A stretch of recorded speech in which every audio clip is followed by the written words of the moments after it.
Now on to Chapter 9 of the Westing Game. Lost and Found. Early the next morning, a typed index card was tacked to the elevator's back wall. Lost. Important business papers of no value to anyone but the owner. Please return to Seidel Pulaski, 3C. No questions asked.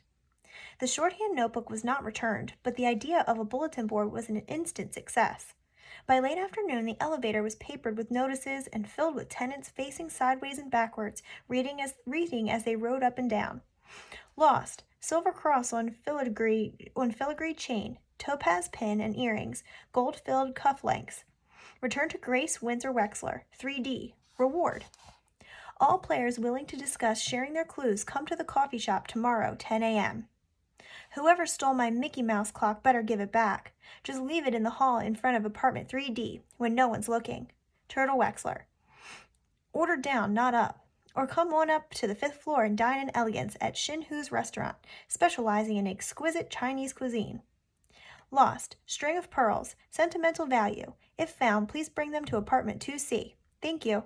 Flora Bomback. Dressmaking and alterations. Reasonably priced. Found. 6 clues. The following clues, printed on squares of Westing toilet tissue, were found in the 3rd floor hallway. Braided, kicking, tortoise. C. A. Brat. I am having an informal party this evening from 8 o'clock on. You are all invited. Please come. J.J. Ford, apartment 4D. Turtle, wherever you are, be home at 7:30, sharp. Your loving mother. Mom, I'm home. No one else was. On reading Mrs. Wexler's note in the elevator, Flora Bomback had insisted, "You must do what your mother says." When Turtle replied, "Like showing her our clues?" Flora Bomback's answer was, "Perhaps so. After all, she is your mother." Flora Bomback was sappy, always smiling that dumb smile, always so polite to everybody, and so timid.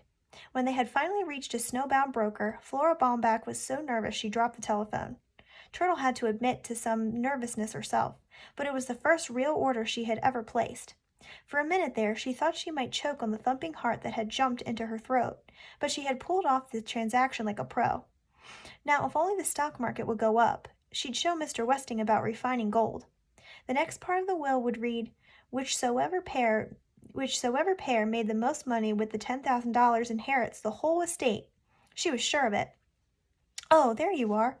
Grace Wexler acted as if Turtle was the tardy one, but she quickly sweetened. "Come, dear, let's go to your room and I'll fix your hair." Her mother sat behind her on the edge of the narrow bed, loosened the dark brown hair, and brushed it to a gloss.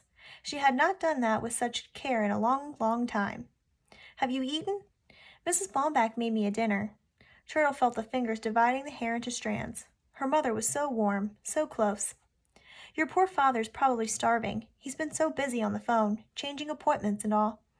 Daddy's eating in the coffee shop. I just saw him there." Turtle had dashed in shouting, "The braided tortoise strikes again!" Kicked a surprised Theo in the shin. It was Doug who, not Theo, who had made the sign. Her mother twisted the 3 strands into a braid. "I think you should wear your party dress tonight. You look so pretty in pink." Pretty? She had never used that word before. Not about her. "What's going on?" "You know, sweetheart, I'm rather hurt that you won't tell your own mother about your clues." So that was it. She should have known. "My lips are sealed," Turtle said defiantly. "Just one eensy-beensy clue?" Grace wheedled, winding a rubber band around the end of the braid. Turtle replied through sealed lips. Angela came into the small room and tugged Turtle's braid. Only her sister could get away with that. Beaming on her favorite, Grace took her hand, then gasped. "Angela, where's your engagement ring?" "I have a rash on my finger." Thump, thump. Seidel Pulaski appeared in the doorway. "Hi, what's everybody doing in the closet?" "See, I told you this is a closet," Turtle said. Grace ignored the complaint. It did no good being nice to that ungrateful child, never satisfied, always whining about something or other. "Oh, hello, Miss Pulaski. I've been feeling a bit weakly, thank you, but nothing can keep me from a party." Seidel's crutch was painted in black and white squares to match her black and white checkered dress. Her large hoop earrings were also black and white. The white one dangled from her left ear, and the black one from her right. "The party is such a lovely idea," Grace said, warming up to the owner of the shorthand notes. When I saw the invitation in the elevator, I suggested to Mr. Hu that he call the judge to see if she needed hors d'oeuvres, and sure enough, he got an order for 6 dozen. She turned to Angela. Hadn't you better get dressed, dear? It's getting late. It's too bad Dr. D can't escort you to the party, but your father and I will take you. Angela and I are going together. We're partners, you know. Seidel had it all planned. They were to appear in identical costumes. Tonight was the night they would discover if one of the heirs was a twin. I'm going to the party with Mrs. Baumbach, Turtle remarked. The sign said everyone's invited. Again, Grace ignored her. By the way, Miss Pulaski, I do hope you've changed your mind about showing me your notes. It was the secretary's turn to seal her lips. She wouldn't put it past that uppity Grace Winslow Wexler to steal the notebook from an unfortunate cripple and then rub it in. Grace tried again, her voice dripping with honey. You know, of course, that if I do win the inheritance, everything I own goes to Angela. Turtle bounded up. Let me out of here! A person can't breathe in this closet.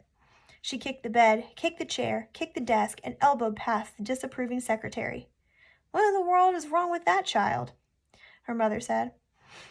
Judge Ford was instructing Theo in the art of bartending when the telephone rang. The snowbound newspaper man had found several items in the files. First, the engagement announcement of Angela Wexler to D. Detton Deer.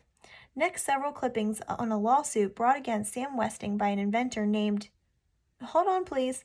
Mr. Hu waddled in with a large tray of appetizers. The judge pointed him to the serving buffet and apologized to her caller. I'm sorry, would you repeat that name? James Hu. He claimed Westing stole his idea of the disposable paper diaper. 1 minute, please. The judge cupped her hand over the mouthpiece. Please don't leave, Mr. Hu. I was hoping you'd stay for the party. As a guest, of course. Your wife and son, too.